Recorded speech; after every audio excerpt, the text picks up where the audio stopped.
So I ran away when I was 14, 15 years old, and I came in Amsterdam at the central station, and I was picked up by a man who gave me food and a house to stay.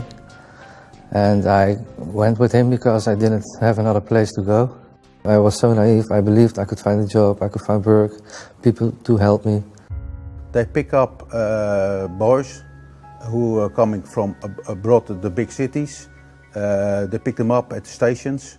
There are guys who are very clever, who see he's coming, he has nothing to do. They speak to him and they say, you're looking for a place to sleep? You can come with me, you can sleep. And then they give them alcohol, they give them drugs. The day after I woke up, I found myself without clothes. And he made some pictures of me. And I said, what are you going to do with the pictures? Yeah, I will send them to your parents if you don't want to work for us. And I said, what kind of work? He told me about these brothels where young boys work. And I said, I don't want to do it. And then they forced me into this business. They cannot go back home. It's impossible. Dus they have to stay at that place, by these guys. I couldn't leave. A simple reason, they blackmailed me with these photos, with this kinder porn, this child pornography, what I was used for. I was naive, I was scared. It can go on because it's very good organized. And there's always people who are running away from home and going to the big city. It's all around going on. In these brothels there worked young boys from 14 until 18. I worked with 7, 8 boys my age for 15 years. They were also involved in a network, that's for sure. An international network of pedophiles, smuggling boys in from Poland, Germany, Czech Republic, Austria, UK, to work in these brothels in the Netherlands, and especially Amsterdam. And he was for 4 years used as a young prostitute. And still he is suffering a lot about what happened to him then. And that's why he came to me to see if I could help him. I was too naive and too shy and afraid that something would happen if I went away or ran away from this brothel. When I worked in the brothels, most of them were pedophiles who were looking for have sex with young boys. And he was sent to customers, or the customers came to the brothel. He was sent to parties where children were really abused with real SM techniques, young kids. When I used to work in these brothels, it was very obvious to other people that I was a minor, younger than 18 years old. I looked 14, 15 years old. I really suffered and sometimes had a hard time to survive because you work and sleep on the same bed. They give them more drugs, more alcohol, they make movies of them, and then it's the problem for the guys when they want to run away, to go back home. They cannot be back home before they can be blackmailed with their families. Yeah, I was actually 3 times filmed in a movie. 2 were made in Amsterdam, and 1 is made in the Eemhof in Zeewolde. And the movie was made also with 14, 15, 16-year-old boys. They drogate them, and after that they blackmail them, and that is a psychology slave. I also had seen and meet people who made snuff movies. Snuff movie is a movie where several boys or 1 boy gets sexually abused and murdered at the end of the movie. They asked me to play in one of these movies for a lot of money, and I refused because I knew from other boys that it can be very bad for you because you don't survive it. The customers of those youth brothels are not the normal people you think about walking in the night and entering those brothels, but among them were high-level politicians, members of the prosecution office and high politicians. So people with high status in Dutch society.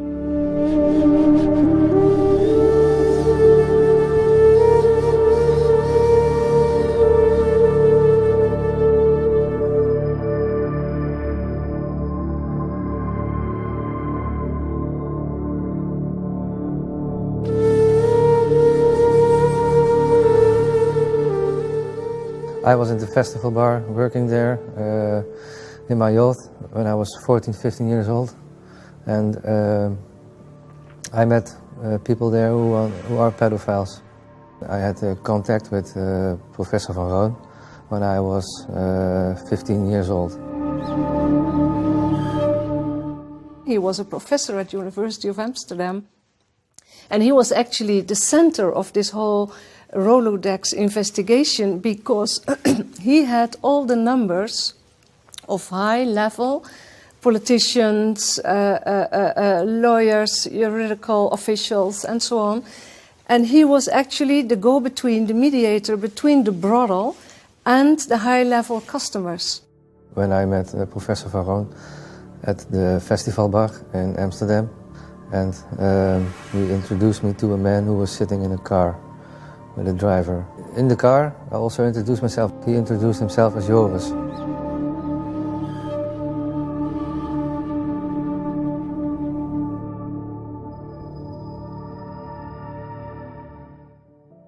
You said that officials at the detention centers said that they thought that they had been eaten.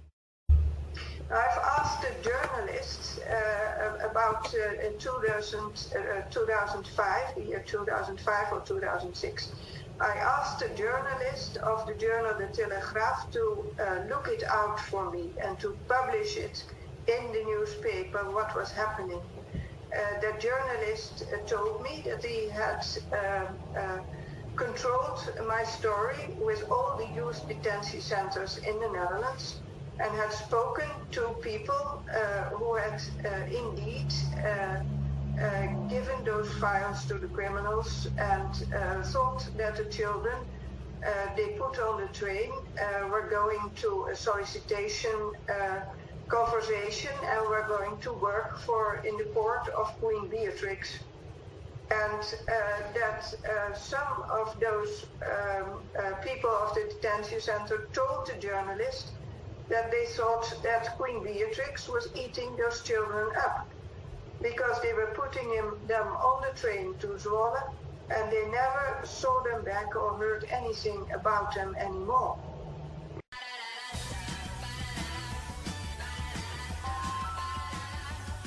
Sarah, this Wi-Fi calling from T-Mobile is the best.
was able to really be myself in this commercial.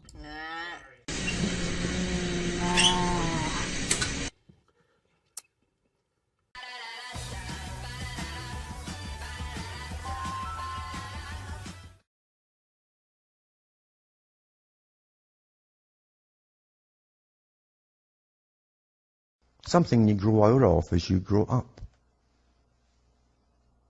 And they knew they'd do this because H.G. Wells talked about it a long time ago. You see, when you take away your manhood, you only project it through someone else. Someone else who pretends at a weekend to be your tribe and he's fighting someone else. Because in your own life, you have no power at all. And you're putting on that fat gut with all the fast food you eat and the booze you drink. But there you are, suddenly you see yourself as a warrior for the weekend. What a joke. What a joke. Everyone's been manipulated by science and scientific indoctrination, including their whole psychology. That's a big part of it, the biggest part of it. Which also is going to be joined with the US under the Anglo-American establishment, wrote about the kind of culture and the changes of culture over a 100-year period that they would actually design, implement and bring in. And H.G. Wells talked about it too. He talked about arenas. He says arenas could be put up across the world for sports, for instance. Now at that time, sports was something that children, school children were into. Adults became adults and got onto adult things. So it was unimaginable at the time that people could actually believe that there was even a need for adult sports and entertainment, never mind having arenas built across the world. But he said we can do this, and foist basically a sports culture for the males. Using a tribal system, we're all tribal to an extent. That's why we even bother to vote for a tribal leader. This is well understood. That's why we're supplied with these leaders. And because the average man was to become more disengaged from his own destiny as the expert class arose, it was decided that the males would get their outlet basically, gradually becoming helpless as males through sports. Therefore they'd have a tribal team they could identify with, they could